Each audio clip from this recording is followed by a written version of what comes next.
Sekali lagi dari mimbar ini saya ucapkan shalom, selamat malam.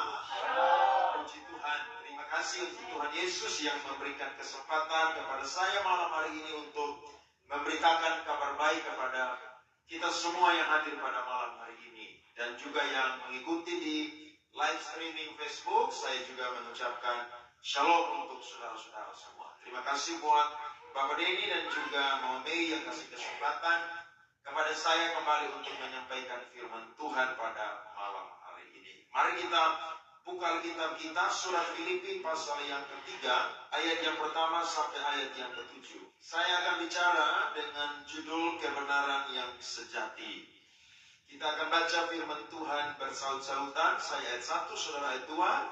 Nanti sama-sama di ayat yang ketujuh. Oke, sudah ketemu semua? Amin. Saya mulai. Kebenaran yang sejati. Menuliskan hal ini lagi kepadamu tidaklah berat bagiku, dan memberi kepastian kepadamu. Ayat 2, saudara.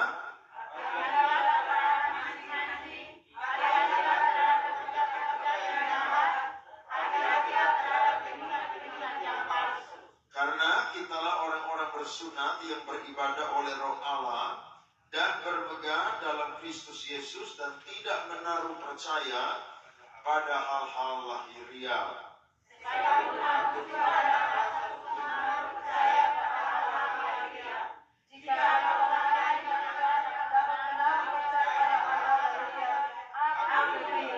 Disunat pada hari ke-8 dari bangsa Israel dari suku Benyamin, orang Ibrani asli. Tentang pendirian terhadap hukum Taurat, aku orang Farisi. Tentang kegiatan aku mengenai Taurat, tentang kebenaran dalam mentaati hukum Taurat, aku tidak percaya. Sama-sama. Tetapi apa yang dahulu merupakan keuntungan bagiku, sekarang kuanggap rugi karena Kristus. Beri tepuk tangan kepada Tuhan. Amin. Amin. Saudara-saudara, jemaat Filipi ini adalah jemaat hasil pelayanan daripada Rasul Paulus dan Silas dalam misi mereka itu yang kedua. Dan ketika mereka ada di sana, gereja itu lahir karena ada pertobatan dari seorang perempuan yang bernama Lydia. Kemudian pun juga dari kepala penjara bersama dengan keluarganya. Dan akhirnya bertambah orang-orang percaya sehingga gereja di sana itu bisa berdiri. Dan saudara pasti tahu bahwa Rasul Paulus adalah seorang yang sangat-sangat pandai dalam kitab suci, sehingga dia mengajarkan kebenaran kepada jemaat Filipi, sehingga mereka itu mengenal kebenaran yang sejati. Tetapi saudara-saudara, namanya gereja itu pasti dalam perkembangan atau pertumbuhannya, setan itu tidak suka supaya gereja itu ada dalam kebenaran yang sejati. Sehingga iblis itu memakai alat-alatnya atau kaki tangannya untuk pergi mengacaukan gereja. Nah, ada orang-orang Yahudi yang datang ke jemaat Filipi dan berkata bahwa percaya kepada Kristus Yesus, memperoleh keselamatan itu hanya tidak cukup dengan iman. Tetapi kalian harus menambahkan dengan satu hukum, namanya adalah hukum sunat. Nah, Alkitab berbicara bahwa sunat adalah sesuatu yang Alkitabiah. Karena ini dimulai dari Abraham ketika dia dipanggil oleh Tuhan. Maka Tuhan mengikat satu perjanjian atau covenant dengan Abraham. Saya tidak perlu baca, nanti saudara catat, baca di rumah.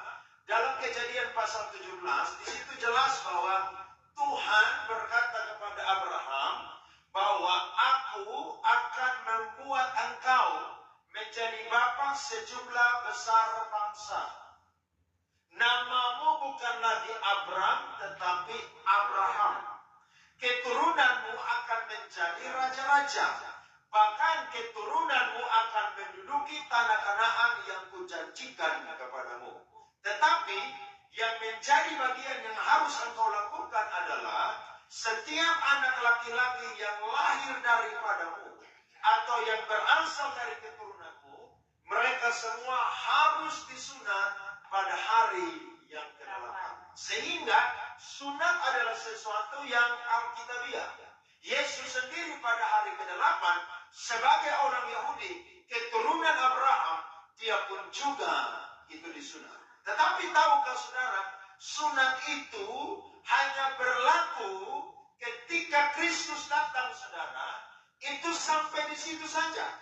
Semua orang yang bukan Yahudi, yang percaya, yang menerima Kristus sebagai Tuhan Allah dan Juru Selamat, tidak perlu melakukan itu. Karena yang melakukan itu hanyalah orang-orang yang berkebangsaan Yahudi. Contohnya adalah waktu Timotius Paulus mau ajak, dia harus disunat karena ibunya adalah seorang Yahudi.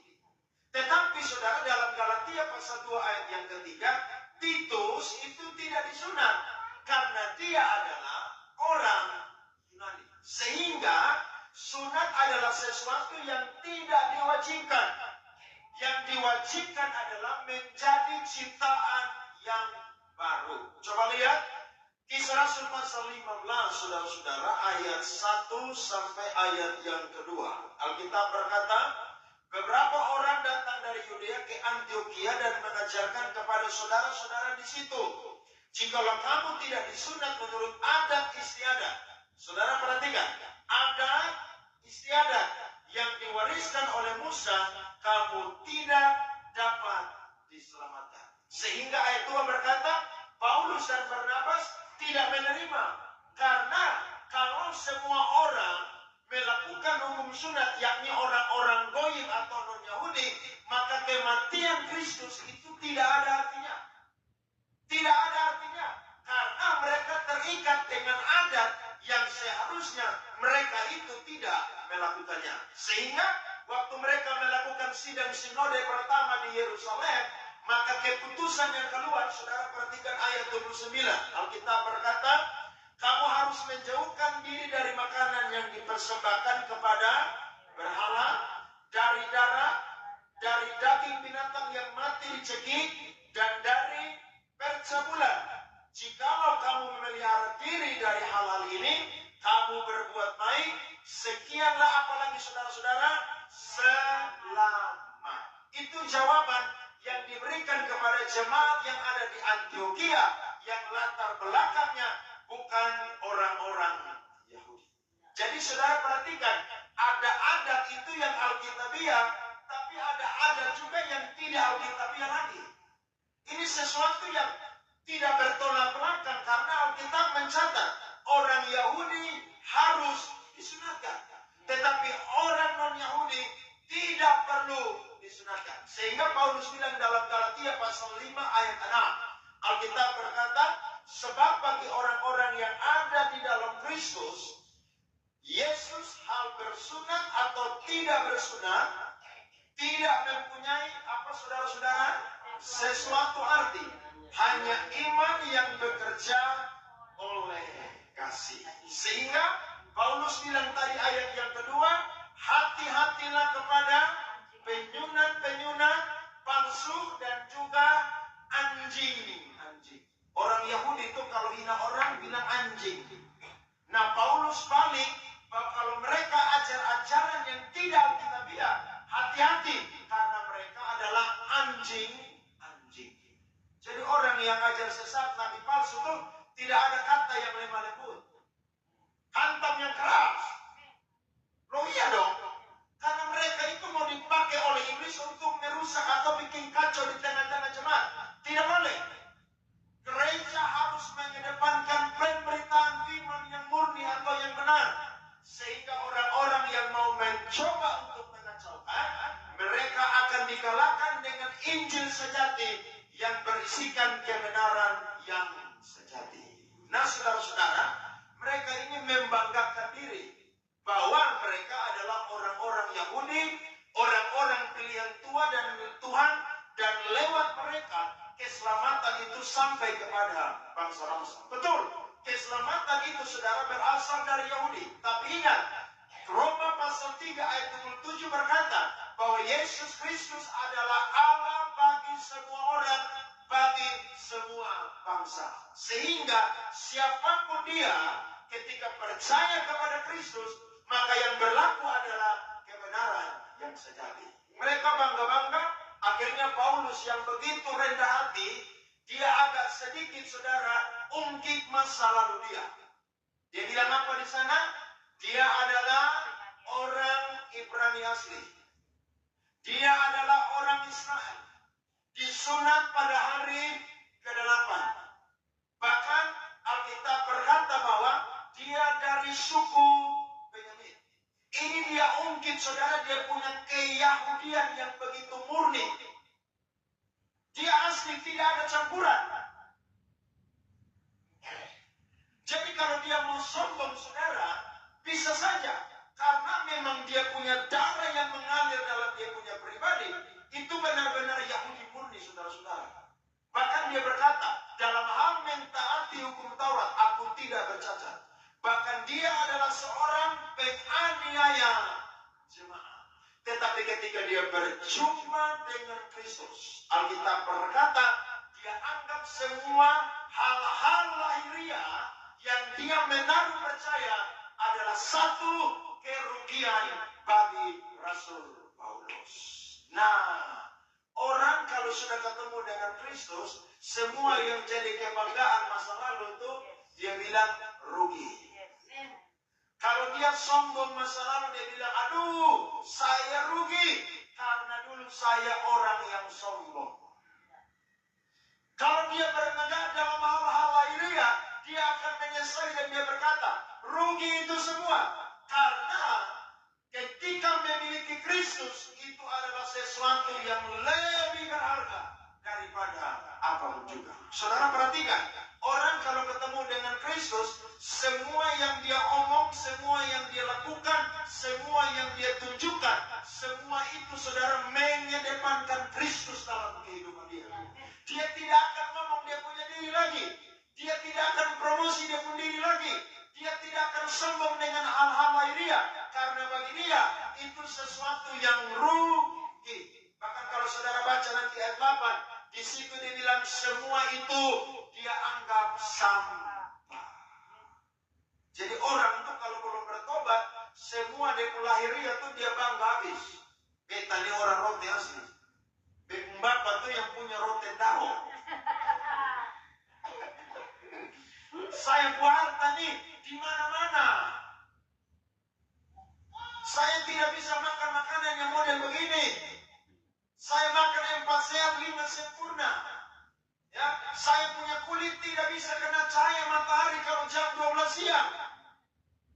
Tapi saya yakin ketika orang berjumpa dengan Kristus, semua kebanggaan dia, saudara, dia bilang itu semua kerugian, bahkan sampah. Jadi kalau orang ketemu Kristus, saya yakin dia punya hidup pasti berubah. Dia tidak akan menonjolkan semua yang lahiriah dalam kehidupan dia. Makanya Paulus selalu bicara, yang harus diurus bukan sesuatu yang lahiriah, tapi yang batiniah. Itu yang paling penting. Ada amin, saudara? Karena yang lahiriah akan jadi debu tanah, tapi yang batiniah, saudara, akan kekal selama-lamanya di surga. Jadi Paulus bilang kepada jemaat Filipi, hati-hati. Waktu itu dia ada di penjara, tapi dia kirim surat, dia menasihati kepada mereka bahwa sunat bukanlah kebenaran yang sejati. Kebenaran yang sejati adalah memiliki Kristus dalam kehidupan kalian. Ada amin? Jadi keselamatan itu tidak boleh ditambah-tambah, cukup sampai situ. Ada orang berkata, mau selamat berbuat baik selamat. Siapa yang bilang? Kalau hanya mengandalkan perbuatan baik, Kristus tidak usah datang mati bahkan bangkit dari antara orang mati. Karena keselamatan diusahakan dengan usaha sendiri, dengan kekuatan sendiri. Tapi Kristus datang supaya orang percaya kepada dia. Maka keselamatan itu diterima dengan cuma-cuma. Kemarin kita rayakan Paskah, sampai ada yang pawai jam 5 pagi baru pulang tuh yang saking semangat karena Yesus bangkit dari antara orang mati. Saya ditawari untuk ikut pawai, tapi waktu saya baca di Purute, aduh, cancel udah deh. Kayaknya ini akan sampai pagi ini, betul saudara. Ternyata betul. Saya punya saudara-saudara dari GPI Sekina Glory pulang jam 5 pagi. Mereka tidak masuk garis finish, langsung cikar kiri ke selam dan pulang, saudara-saudara. Kenapa orang bisa semangat? Karena Yesus bangkit, saudara-saudara. Dia hidup, ada hari esok. Amin. Sehingga kemegahan lahiriah itu tidak penting lagi. Nah, Paulus bilang, ada dua kebenaran sejati yang kalian harus pegang itu dan kalian harus mengusahakannya. Saudara perhatikan, lihat ayatnya yang ke-13, saudara-saudara. Perhatikan firman Tuhan. Saudara-saudara, aku sendiri tidak menganggapnya bahwa aku telah menangkapnya, tetapi ini yang kulakukan. Aku melupakan apa yang telah di belakangku dan mengarahkan diri kepada apa yang saudara?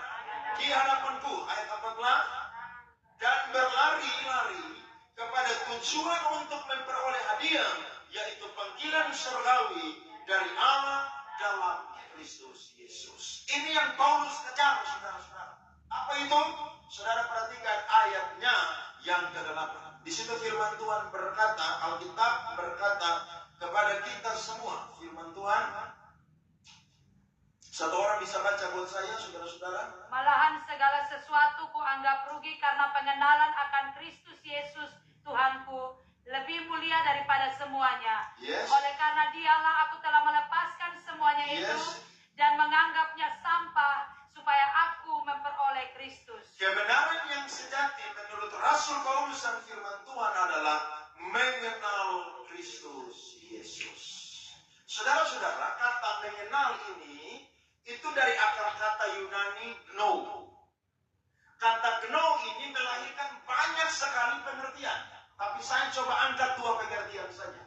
Yang pertama adalah menggunakan kata gnosis. Gnosis itu artinya adalah lebih dalam mengenal hal-hal lahiriah. Jadi waktu Paulus ditangkap oleh Tuhan, dia punya kerinduan yang mau dia kejar adalah mengenal hal-hal lahiriah itu tentang Kristus itu lebih tinggi daripada kemarin. Kalau dulu sebelum dia bertobat, dia anggap Kristus itu adalah seorang penyesat. Orang-orang yang mengikuti Kristus yang disebut pengikut jalan Tuhan, mereka itu adalah sekte yang sesat. Tetapi ketika dia berjumpa dengan Kristus, ternyata Kristus itu yang benar. Dan pengenalan kepada Kristus, saudara, itu lebih tinggi daripada segala-galanya. Saudara hari ini mengenal Kristus sejauh mana? Di tangan kita, di rumah kita, di handphone kita adalah kita. Berapa banyak saya dan saudara menghabiskan waktu untuk mau mengenal Tuhan? Berapa hari yang kita lewati, yang kita khususkan untuk mendekat kepada Tuhan? Setiap hari saudara berdoa berapa jam? Setiap hari saudara memuji menyembah Tuhan saat teduh berapa jam? Setiap hari saudara baca firman, renungkan firman berapa jam? Kalau saya dan saudara tidak mau punya yang namanya kerinduan mengenal Allah, maka saya dan saudara tidak akan pernah dalam atau lebih tinggi mengenal hal-hal spiritual. Amin. Jadi jangan bangga kalau, oh saya ini kaya, punya pangkat, punya jabatan. Apakah Tuhan senang dengan itu? Itu cuma bonus dari Tuhan. Yang Tuhan kehendaki adalah apa, saudara? Mengenal Kristus Yesus. Karena kalau orang tidak mengenal Kristus Yesus, dia satu jengkal dengan kemurtatan, saudara-saudara. Percaya atau tidak? Percaya. Makanya orang kalau jarang gereja, tidak mau libatkan diri dalam persekutuan doa, ibadah hanya Desember, hanya akhir tahun, hanya awal tahun, hanya pas Jumat Agung, hanya pas Paskah, dia satu jengkal dengan murtad. Ada orang bilang begini, saya tidak ke gereja, tidak apa-apa Pak Andre, yang penting saya tidak pernah buat jahat kepada orang. Saya berkata, betul, tapi ingat, gereja dan Kristus tidak bisa dipisahkan. Karena Kristus adalah pendiri gereja dan kepala gereja. Bagaimana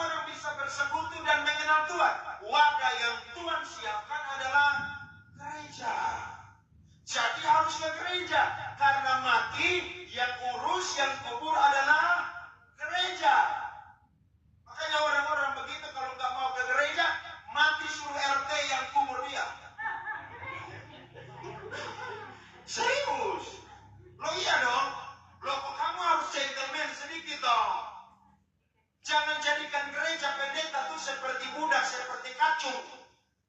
Jadi waktu susah baru cari gereja, cari pendeta. Waktu senang, kamu duduk dengan itu pemerintah dong di sana. Kita suruh di gereja, kamu bilang politik lebih penting. Ya, tidak apa-apa. Nanti kalau mati, suruh mereka yang kubur kamu. Iya. Harus begitu. Kadang-kadang kita lihat orang Kristen ini suka kenal hal-hal duniawi ini yang lebih daripada yang lain. Tapi kalau ditanya hal rohania, saudara, tidak tahu apa-apa. Dari tahun ke tahun iring Tuhan, cinta Tuhan, hafal ayat hanya satu. Yohanes 3 ayat 16. Saudara bisa bayangkan orang Kristen model begitu, itu hanya kulit aja mengenal Tuhan. Tapi kalau orang yang punya kerinduan mengenal Tuhan, dia tidak akan puas dengan pengalaman-pengalaman pribadi dengan Tuhan. Hari ini dia ibadah dengan Tuhan, saya lapar dan haus akan Tuhan. Besok dia akan ibadah lagi. Hari ini dia baca firman mungkin 1-2 pasal. Besok dia bilang, aduh, kayaknya firman Tuhan ini ceritanya enak sekali. Dia naik 3-4 pasal. Dia yang saat teduh biasa cuma 15 menit, dia naik 30 menit. Yang dari 30 menit dia punya kerinduan, naik menjadi 1 jam, 2 jam, dan seterusnya. Dia tidak akan pernah bosan, karena dia tahu mengenal Allah adalah kebenaran yang sejati. Itu paling penting, saudara-saudara. Sedangkan kata yang kedua adalah, saudara-saudara, kalau kita perhatikan firman Tuhan ini, Rasul Paulus menggunakan kata Yunani di sini, saudara, adalah seseorang yang mengenal Kristus, saudara-saudara. Itu sama seperti hubungan suami istri. Saudara tahu hubungan suami istri artinya intim, artinya karib, saudara-saudara. Suami istri semakin lama menikah, pasti akan semakin tahu satu dengan yang lain. Pasti. Bahkan orang bilang kalau orang nikah, muka yang tidak mirip, lama-lama jadi mirip. Tahu betul atau tidak? Saya juga kurang percaya itu. Iya kan saudara-saudara? Saya juga kurang percaya itu. Kenapa? Karena masa sih seperti demikian? Saya yakin saudara, tidak. Nah, Paulus pakai kata yang kedua adalah ginosko, saudara-saudara. Yakni mengenal Allah dengan intim sama seperti hubungan suami istri. Jadi, kalau saya dan saudara kenal Tuhan, maka saya yakin Tuhan ngomong apa, saudara pasti langsung peka. Ada amin? Saya yakin itu. Saya ini di gereja itu biasa hari Jumat puasa, saudara-saudara, karena untuk pelayanan hari Minggu. Tapi kadang-kadang waktu saya tidur malam atau bangun pagi, Tuhan langsung bilang, doa puasa yuk 3 hari. Saya tidak tahu maksud tujuannya apa.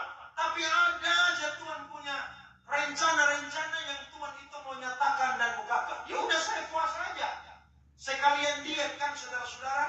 Daripada olahraga badan tidak turun-turun, mending doa puasa. Jadi jasmani sehat, rohani juga sehat, saudara-saudara. Waktu habis doa puasa, Tuhan nyatakan ini, nyatakan ini, nyatakan ini. Saudara punya kepekaan. Kenapa? Karena nempel sama Tuhan. Waktu Tuhan suruh sesuatu, saya dan saudara akan mudah mengikuti. Kenapa? Karena kenal siapa yang menyuruhnya. Ada amin? Kalau saudara tidak kenal Tuhan, saudara tidak akan ikut dia. Makanya John Calvin berkata bahwa ketika seseorang menjadi pengikut Kristus, maka iman dan logika dia itu harus berjalan bersama-sama.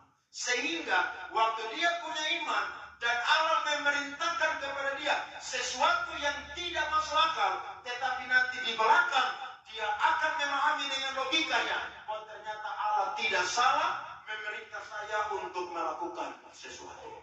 Jadi saya dan saudara, kebenaran yang sejati itu adalah mengenal Kristus.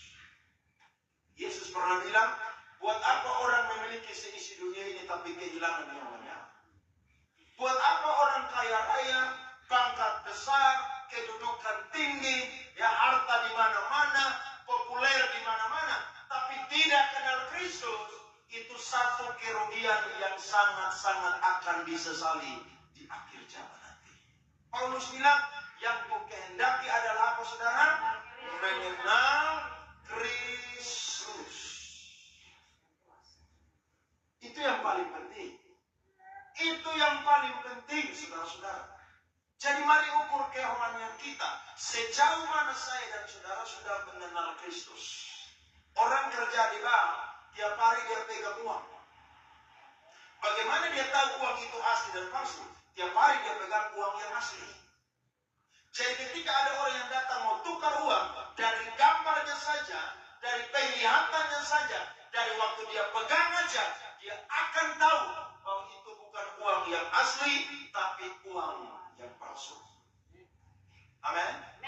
Ada seorang teolog berkata, kalau orang Kristen tidak tahu Alkitab, orang Kristen tidak tahu teologi, orang Kristen tidak tahu doktrin, maka mutlak dia tidak akan membedakan mana ajaran yang sesat, mana ajaran yang benar. Amin, saudara. Beberapa hari ini kita dikejutkan dengan perkataan, argumentasi, tanggapan, ajaran daripada pendeta Gilbert Lumo itu, saudara-saudara. Aduh, saya itu beri tanggapan sudah 3 video, saudara-saudara. Sesama GBI, tapi itu ajaran yang meruntuhkan iman Kristen. Keselamatan itu hanya melalui Yesus Kristus. Kalau semua agama ya udah, gak usah percaya Yesus, tinggalkan Kristen udah. Hari ini saudara Kristen, besok Islam, lusa Buddha, lusa Hindu, ya kan? Minggu depan Konghucu, minggu depan saudara apa lagi? Agama Shinto Jepang punya, terus apa lagi? Tao lagi atau apa tuh? Karena apa? Semua agama menjamin keselamatan. Tidak ada keselamatan menurut Alkitab hanya melalui Yesus Kristus. Makanya Paulus bilang begini, kalau Kristus tidak dibangkitkan, sia-sialah kepercayaan kamu dan pemberitaan. Itu jelas. Jadi orang Kristen kenal Tuhan, saudara, itu sesuatu yang benar-benar harus menjadi satu kebanggaan sukacita. Paulus bilang kalau dulu dia taruh kepercayaan kepada hal-hal lahiriah, sekarang tidak lagi. Yang dia taruh adalah kepercayaan kepada Kristus. Karena mengenal Kristus Yesus itu lebih apa saudara?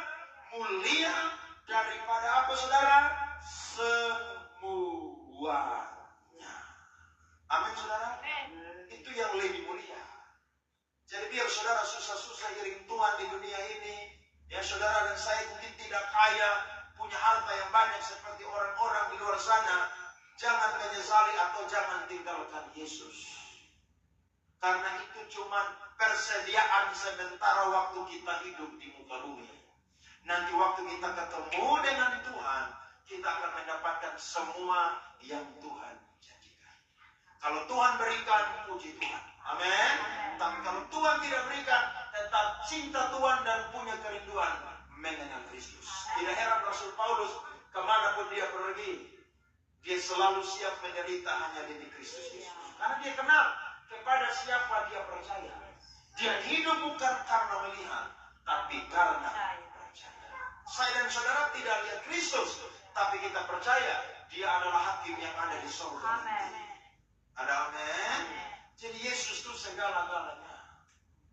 Kalau saudara lihat orang yang angkuh, yang sombong, terus tidak punya Kristus Yesus, saudara dah bilang dalam hati, kasihan lelu. Mati kan tidak bawa apa-apa. Kemarin ada anak satu di Rote, mati kecelakaan dengan motor trailer, kubur dengan motor-motor. Itu motor nanti lapuk di dalam kuburan. Bahkan mau kubur dengan uang sebanyak apapun, semua akan lapuk saudara. Tetapi yang membawa saya dan saudara ada di surga adalah pengenalan akan Kristus. Jadi di akhir zaman, jangan main-main dengan pengenalan kepada Kristus. Alkitab bilang berulang-ulang. Saudara baca dari Injil sampai kitab Wahyu, saudara-saudara. Akhir zaman akan ada banyak orang yang menyimpang dari iman. Alias apa? Murtad.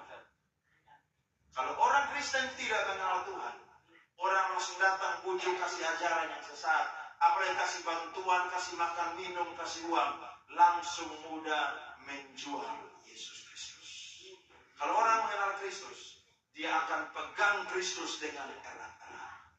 Semua yang indah di dunia ini tidak akan pernah bisa dibandingkan dengan Kristus yang begitu indah dan luar biasa. Ada men? Alkitab mencatat, saudara kalau lihat awan aja, itu debu kakinya Tuhan. Awan aja debu kakinya Tuhan. Awan indah atau tidak, saudara? Indah. Debu kakinya aja udah indah. Apalagi dia punya pribadi dan kemegahan surga, saudara. Lebih indah daripada segala-galanya. Ada men? Jadi mari kenal Tuhan lebih dalam. Ya? Jangan sekedar jadi orang Kristen biasa-biasa. Saya selalu bilang, kalau orang Kristen hanya KTP, nanti Tuhan datang di awan-awan yang kedua kali, yang terangkat hanya KTP-nya saja. Tetapi pemilik KTP akan tinggal di bumi dan mengalami penyiksaan antikris, bahkan binasa di neraka yang kekal. Tuhan, betul, rindu saya dan saudara jadi orang Kristen. Tapi bukan sekedar hanya Kristen biasa. Harus lebih dalam, saudara-saudara. Ada amin? Makanya salah satu moto dari gereja Lutheran waktu Martin Luther itu, saudara, keluar dari gereja Roma Katolik, dia bikin satu sola, namanya adalah sola fide. Sola fide itu diselamatkan hanya karena iman. Dan Roh Kudus lain mengaruniakan iman itu kepada orang yang percaya kepada Kristus. Dan iman berbeda dengan agama. Karena agama orang berusaha mencari Tuhan. Tapi iman Allah yang menjangkau manusia dengan tangannya. Amin, saudara? Jadi jangan pasif. Jadi orang Kristen yang aktif.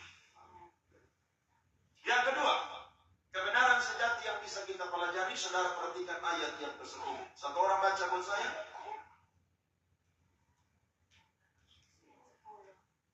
Yang kukehendaki ialah mengenal Dia dan kuasa kebangkitannya dan persekutuan dalam penderitaannya, di mana aku menjadi serupa dengan Dia dalam kematiannya. Yes, ayat 10 ini, saudara, punya hubungan dengan ayat yang ke-9. Perhatikan, saya baca. Dan berada dalam Dia bukan dengan kebenaranku sendiri karena mentaati hukum Taurat, melainkan dengan kebenaran karena kepercayaan kepada Kristus, yaitu kebenaran yang Allah anugerahkan berdasarkan kepercayaannya. Di situ ada kata kebenaran 2 kali diulang. Nah, saya coba cari kata ini, saudara. Ternyata kata kebenaran di sini, saudara, itu dari kata dikaios. Nah, kata dikaios ini, saudara, melahirkan kata dikaiosune. Arti dari dikaiosune artinya adalah posisi yang seposisi dengan Kristus. Saya ulangi, dikaiosune adalah posisi yang seposisi dengan Kristus. Paulus waktu belum bertobat, dia anggap kejahatannya sesuatu yang benar. Makanya dia minta surat kuasa dari imam-imam kepala untuk pergi cari orang-orang yang mengikuti jalan Tuhan yang ada di Damsyik. Kalau dia dapat, dia tangkap, dia siksa, masukkan penjara, bila perlu membunuh. Tetapi waktu dia sampai di sana, saudara, justru dia berjumpa dengan Kristus. Dan saudara tahu, ketika dia berjumpa dengan Kristus, itu dia berubah 180 derajat. Dia yang tergeser, saudara, dia dikembalikan kepada posisi yang seposisi dengan Kristus. Saudara bisa lihat, orang kalau belum berada dalam kebenaran Kristus, dia anggap dia benar. Sebenarnya tidak benar. Karena ukuran kebenarannya adalah ukuran yang harus apa? Seposisi dengan Kristus. Tidak heran, Alkitab berkata, saudara-saudara, di ayatnya yang ke-13, firman Tuhan berkata, saudara-saudara, aku sendiri tidak menganggapnya bahwa aku telah menangkapnya, tetapi ini yang kulakukan. Aku apa, saudara? Melupakan apa yang telah di belakangku, dan apa, saudara? Mengarahkan diri kepada apa, saudara? Yes, itu yang dia lakukan. Jadi saya dan saudara ini ketika belum mengalami perjumpaan dengan Kristus, kita anggap kita ini benar. Padahal sebenarnya kita ini lagi meleset keluar jalur. Ada amin? Tidak heran saya tidak. Ada banyak orang yang menyangka itu jalannya apa? Lurus, tetapi ujungnya menuju apa? Makanya orang yang pindah agama dia pikir dia sedang seposisi dengan Kristus. Dia sedang dikayosune. Sebenarnya dia sedang menyimpang ke kiri atau ke kanan atau meleset tidak seposisi dengan Kristus. Jadi saya dan saudara nih waktu kenal Kristus baru kita tahu ternyata kita punya hidup yang lama itu tidak berkenan. Iya dong. Maki orang itu dulu menurut kita tuh benar. Iya kan? Wih saya ini tukang mati keras saudara. Serius. Makanya waktu saya sekolah pendeta, pulang libur semester 2, saya ketemu teman saya semua mereka cuci maki saya. Karena tukang cuci maki orang nah. Perempuan laki-laki. Bahkan saya khotbah di persekutuan Fatofeto gabungan itu ada teman saya SMP. Minta maaf saya ini jahil dulu sekolah dulu. Terlalu jahil. Ini anak ini suka saya buat dia. Ini anak perempuan. Ketemu saya di persekutuan. Dengan anda dulu jadi pendeta. Sudah. Luar biasa.